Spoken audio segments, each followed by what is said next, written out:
So the problem I have is that I've been given like what 10 minutes to talk about the most pressing concerns facing humanity, and I don't know that 10 minutes is sufficient. So I'll apologize in advance for missing like, huge swaths of things that are super vital.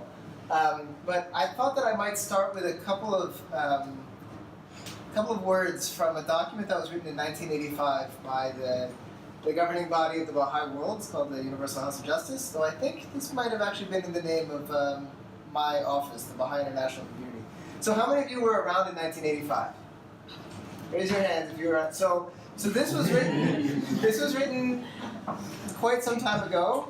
But if you imagine that it was written yesterday, it would make perfect sense. So I'll just read the first two paragraphs. It says, "The great peace is from what's called the promise of world peace. The great peace towards which people of goodwill throughout the centuries have inclined their hearts, of which seers and poets for countless generations have expressed their vision, and for which, from age to age, the sacred scriptures of mankind have constantly held the promise, is now at long last within the reach of the nations. For the first time in history, it is possible for everyone to view the entire planet, with all its myriad diversified peoples, in one perspective. World peace is not only possible, but inevitable. It is the next stage in the evolution of this planet, in the words of one great thinker, the planetization of mankind. Whether peace is to be reached only after unimaginable horrors precipitated by humanity's stubborn clinging to old patterns of behavior, or is to be embraced now by an act of consultative will, is the choice before all who inhabit the earth. At this critical juncture, when the intractable problems confronting nations have been fused into one common concern for the whole world, failure to stem the tide of conflict and disorder would be unconscionably irresponsible." So that's essentially the mandate of my office, is to try to bring about what for thousands of years humanity has aspired to. This is what the assignment is before the United Nations. And I think it's often very easy to become jaded or darkened by what we see around us.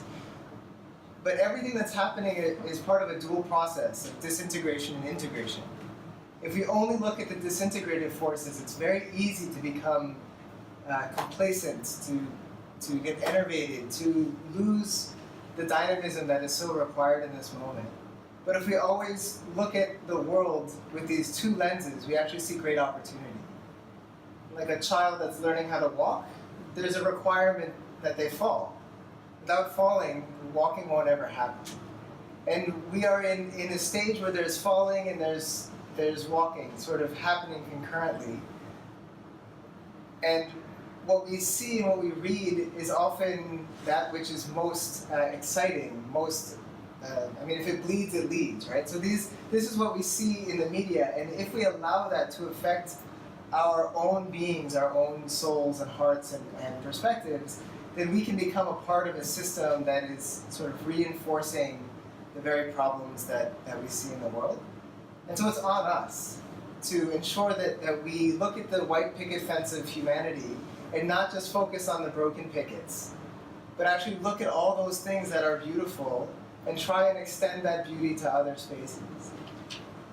I think there was a question earlier about how do you do advocacy, how do you get the word out, how do you really make changes? I think what's being asked, but we must all acknowledge that it's not going to be through social media.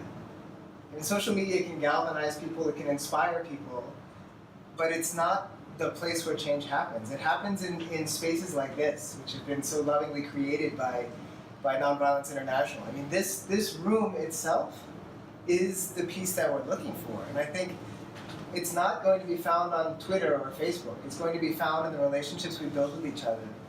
And I think if we forget that and we say, okay, just put that on social media, just like this, just now I've done my peace action for the day. We are discounting both the impact of our own actions, but also the potential that we have within ourselves. So it's funny, I didn't actually prepare any remarks. I just thought let's see what happens. This is what happened. So I think there's another thing I wanted to say, and it's a challenge to you all. I was reading on the train here a couple of the blogs from Nonviolence International, which by and large are quite good. But I wanted to highlight an issue in our discourse that I think can really profoundly affect our action. And that is the framing of adversarialism. So when we talk about fighting for our rights, tackling inequalities, campaigns for this, that, or the other thing, how is that language reinforcing the actions that we take and really the perspective that we're sharing? And I know there's a lot of genuine discouragement that is well-meaning, and it is important, because that can sometimes be the fuel for positive action. But if we take on the characteristics of the oppressor as we are trying to create change, are we just reinforcing notions of adversarialism and a sense of hostility towards the other?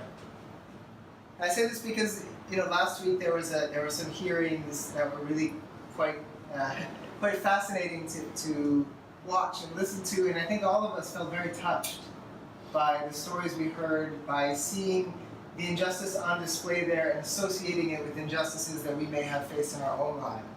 And it's very hard to see that and not want to react in a way that is similarly coded with sort of this hostility. But that's what's required now. We cannot take on these characteristics if we want to really make the positive change that's necessary.